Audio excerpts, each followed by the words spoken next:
Hello chess friends and welcome to your out of chess channel and welcome to a spectacular game that I prepared for you today. Today we see the fish, the beautiful Stockfish engine playing with the black pieces, one of the best openings against e4. Today we see the fish playing the so-called Lasker-Pelikan, also called the Sveshnikov Sicilian, with the black pieces. And this game is really cool. I think this is really an important one because here Stockfish were introduced to us an amazing, wild, dynamic, very progressive opening novelty. I think if you're maybe a Lasker-Pelikan Sicilian player, this is the way to go. I think this is must-know theory, in my opinion. Very progressive novelty, very spectacular way to proceed in the middle game stage. So let's see now what happened with the white pieces. Stockfish opponents Koivisto played e4. We have c5 but Stockfish. This is now not the latest version of Stockfish. This is now Stockfish 14. But when I put now also the whole PGN into the Stockfish 16 chess engine, the Stockfish 16 chess engine evaluates everything. It's perfectly fine what Stockfish 14 is doing here. So a really perfect game here played by black. After move c5, we have knight to f3 by Koivisto, knight to c6 by Stockfish. We have d4, c takes d4. We have the open Sicilian. After knight to d4, we have now the move knight to f6, hitting the pawn on e4, which forces now white to play the move knight to c3, protecting now the pawn on e4. Now we play, of course, the Lasker-Pelikan Sicilian move, the Sveshnikov move e5. Now after knight to b5, of course, white is continuing the attack against the weakness on d6. We play now the move d6, which leaves now, of course, first of all, a weak square in our position, the weak d5 square, but leaves also a weak pawn, the backward pawn on d6. But this is the way to go. I think this is nothing spectacular because, of course, after move d6, many things can be played. First of all, bishop to g5 is an opportunity. Many opportunities are here by white, but now we're analyzing this line in which white is playing this early knight to d5 hop, simply occupies the main weakness in our position. Very progressive idea here also by white. This line, this opening variation has been played now many times in the World Chess Championship match between Fabiano Caruana and Magnus Carlsen back from 2018.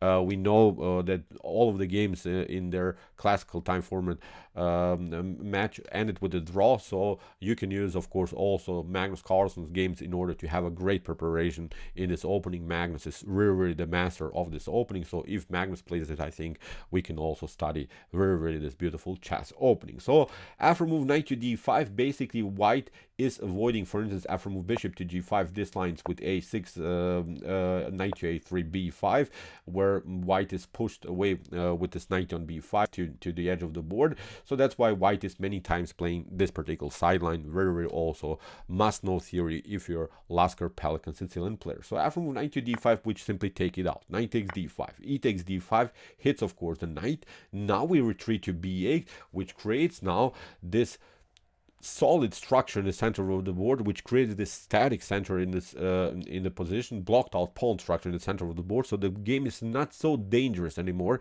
And whenever the structure is fixed like this, when we have this d5 and d6 setup here, it always reminds me of some King's Indian structures. It's of course not the King's Indian, but it's similar, because also in the King's Indian our main progressive plans are f5, f4, maybe even e4, maybe even g5 if the position allows it. So we are attacking now the king side because we have a pawn majority there. We have a 4 versus 3 situation on the king side. Of course, white's progressive plans are simply on the queen side, something like c4, b4, a4. So white will storm you probably on the queen side and will try to break you around the square d6. If you fall apart around the square d6, I think your whole Pelikan Lasker Sicilian is not so good. So you have to be careful what's going on now around the square d6. Also in the King's Indian, we see many times white attacking with c4, b4, and similar stuff. So now many things can be played. c4, a4, even g4 is a possibility, has been played many times.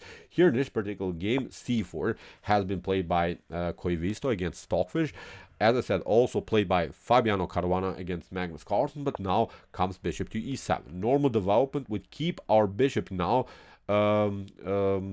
here on this diagram. We're not playing in sort of a King's Indian structure anymore with g6, bishop to g7, because we're trying to keep our bishop connected to the main weakness that we still have, of course, connected to the pawn on d6. Now comes bishop to d3.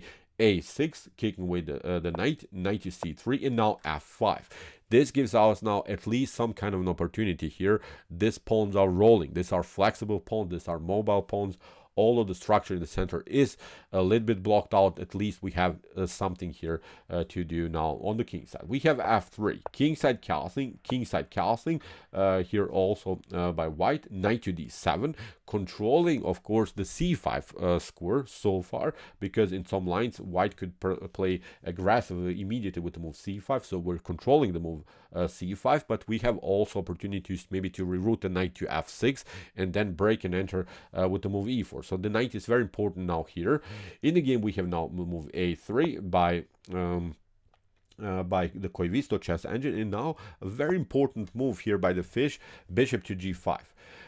Here simply forcing a trade of bishops. If for instance white would have continued bishop to g5, this wasn't played in the game, but for instance if you continue with bishop to g5, queen to g5, then after something like rook from a to c1, now we can play f6, f4, and I think black should be pretty solid here. I think this is playable.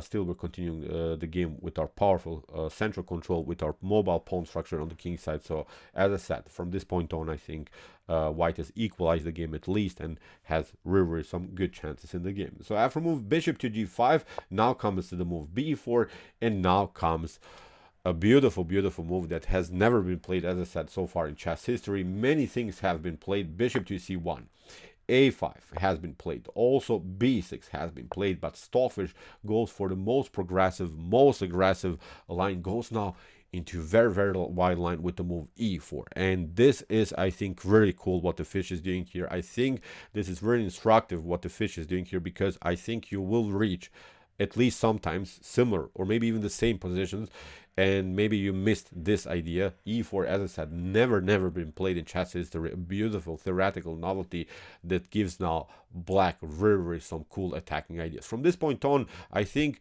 at least black has the initiative. I'm not saying white is busted or something, but you have really now a nice attacking flow. You are now on the attacking side. That's now really cool about this line. Let's see now Koivisto's defense against this idea. We have f takes e4, of course, but now Stockfish shows its mean plan, plays now bishop to f6 first, hits the knight on c3. Here after bishop to d2, protecting the knight, Stockfish reroutes now the bishop, stays on this diagonal, attacks now still the knight on c3, but has now also great attacking chances here, hitting simply the weak h2 pawn. Many things can go wrong. For instance, if you play e takes f5 here, from white's perspective, the game is almost over for white, which is really crazy. We're now in move 18, and you could get destroyed in an early stage of the game because the queen is now coming into the game. If you play g3, then here queen to d4 is simply winning the game. The queen is now disconnected from the defense of the bishop. The same thing happens, for instance, if you try h3, we can still play queen to d4 again with the same plan.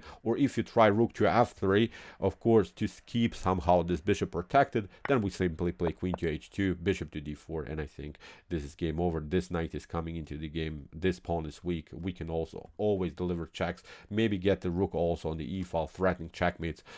Here I think the game is over here for white for sure. So that's why after bishop to e5, queen to e1 was now Koivisto's continuation, trying to prevent, of course, the move queen to h4 by black. Stockfish continues with f4, and like, as I said, I'm again repeating myself, but again similar to the King's Indian, we have now pushed the pawn on f4. That's the main progressive plan that you want to play many times in the King's Indian defense. And now also there are threats of f3, simply letting the position explode in front of white's king. And I think when we evaluate who is faster on the attack, black should be much faster here, because okay, black will probably be challenged on this side of the board, but white never made the decisive tempo, never made the decisive aggressive move on this side of the board. Meanwhile, we have to agree, I think black is already here. Black is already very close to white's king with his attack. Also, what we want to do is, of course, to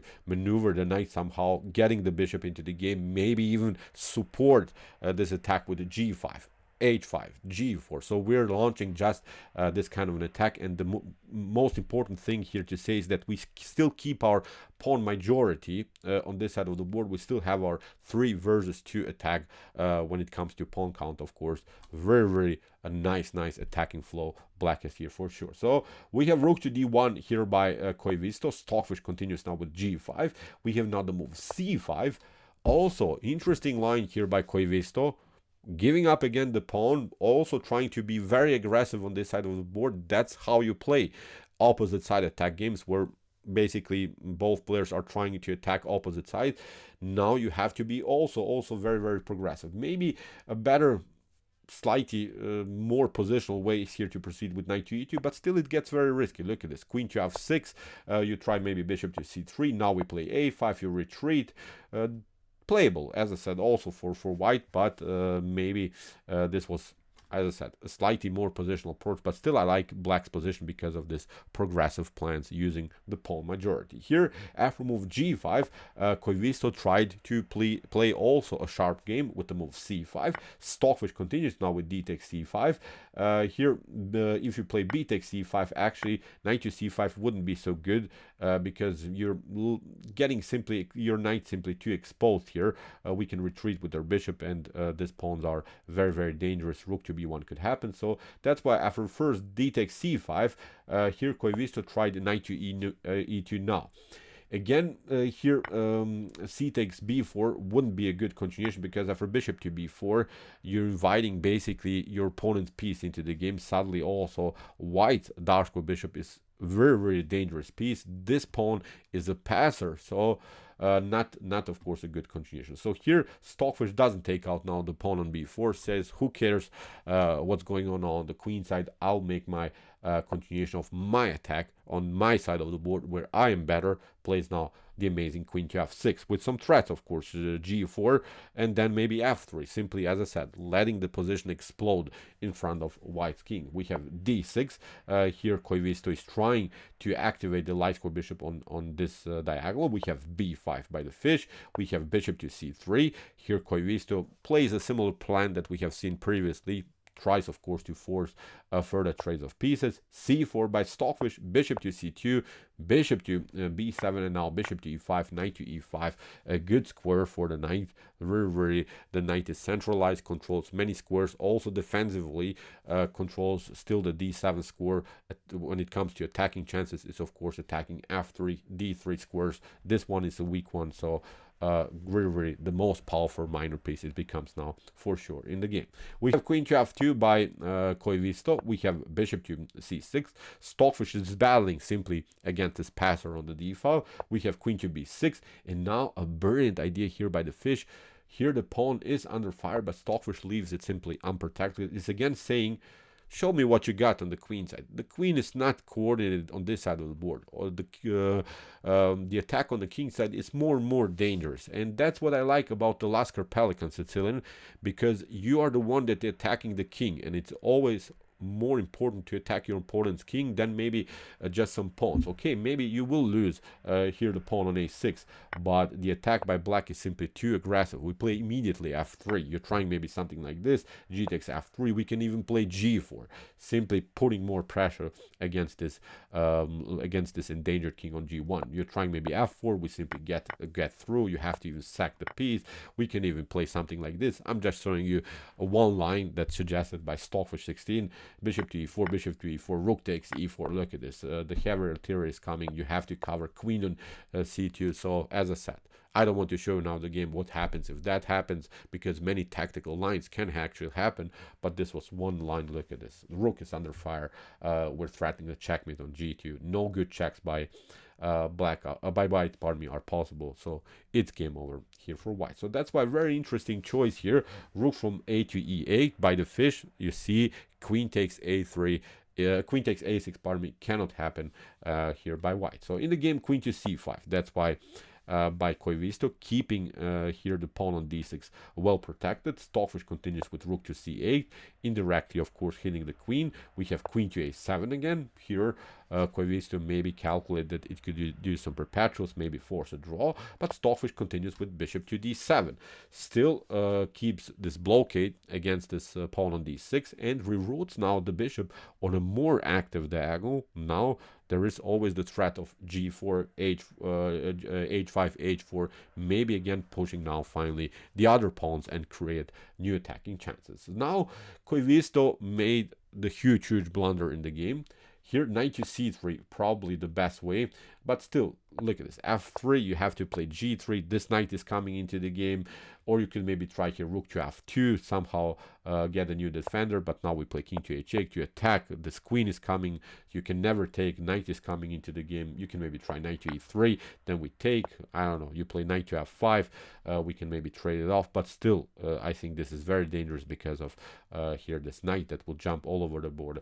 So in my opinion, again, not a good continuation anymore for white. So here, Koivisto played queen takes a6. The line that we have seen previously simply not working. The queen is far away from the action, too far from any defensive chances, and Stockfish uses now this moment and plays now the aggressive f3, knight to g3, f2 even is possible. King has to step back, knight to g4. Stockfish keeps the attacking flow. I think it's very easy now to find the best next move here for black. Also knight to e3 in some lines is working, getting the exchange, pushing the pawn further and similar stuff.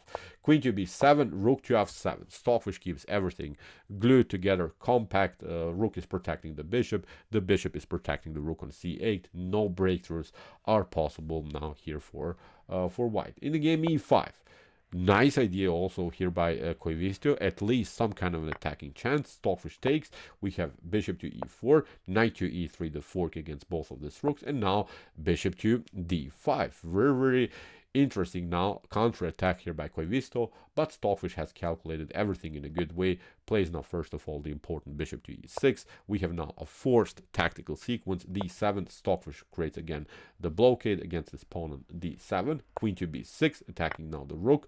Bishop to d5. Very nice counter-attack here by Stockfish. Stockfish sacrificed now the rook.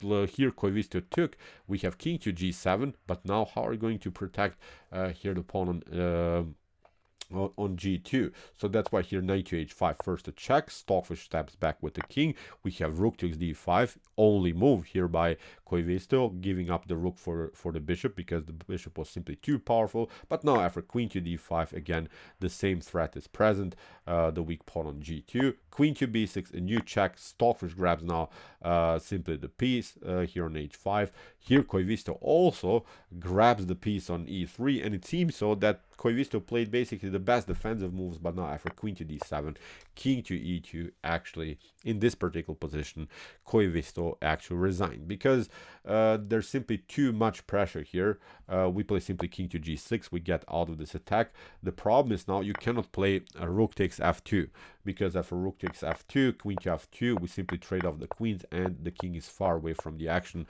will promote the new queen and the game is over. So here after king to g6, what you could do maybe is h4, creating some breathing spaces, but now we protect the pawn. Now we have time, we gain an extra tempo, we're protecting the pawn on f2, h5, we step back, or you maybe deliver a check, but now we cover, we will take out the pawn on h5, and this is game over for sure here for white. We can pick it up and then afterwards also deliver maybe even a checkmate with queen to h4. So very cool game by the fish. Let's go back to this critical moment. So this was the position. As I said, b6 has been played many times in chess history. Bishop to c1 was also one line. a5, we have to say it also with decent success for black, because the position itself is already good, I think, here for black. But e4 is the progressive idea. I think this is very interesting line that you probably should study if you are playing the Lasker-Pelikan, the beautiful Sveshnikov Sicilian. So, okay, I hope that you enjoyed this game. I really enjoyed a lot. Cool ideas here by the fish. If you want to see more progressive and sharp attacking games like this, check out our commented chess games played by computer series. here's the link. And if you want to see more about the Sveshnikov Sicilian, please check out also our series where we have analyzed many games also from White's perspective. I think all of these games should be watched combined because White has also many great ideas. Here's also the link of the playlist, and if you like this content, don't forget to subscribe to my channel. See you soon with some more videos, and what do we say? Chess is the best, of course.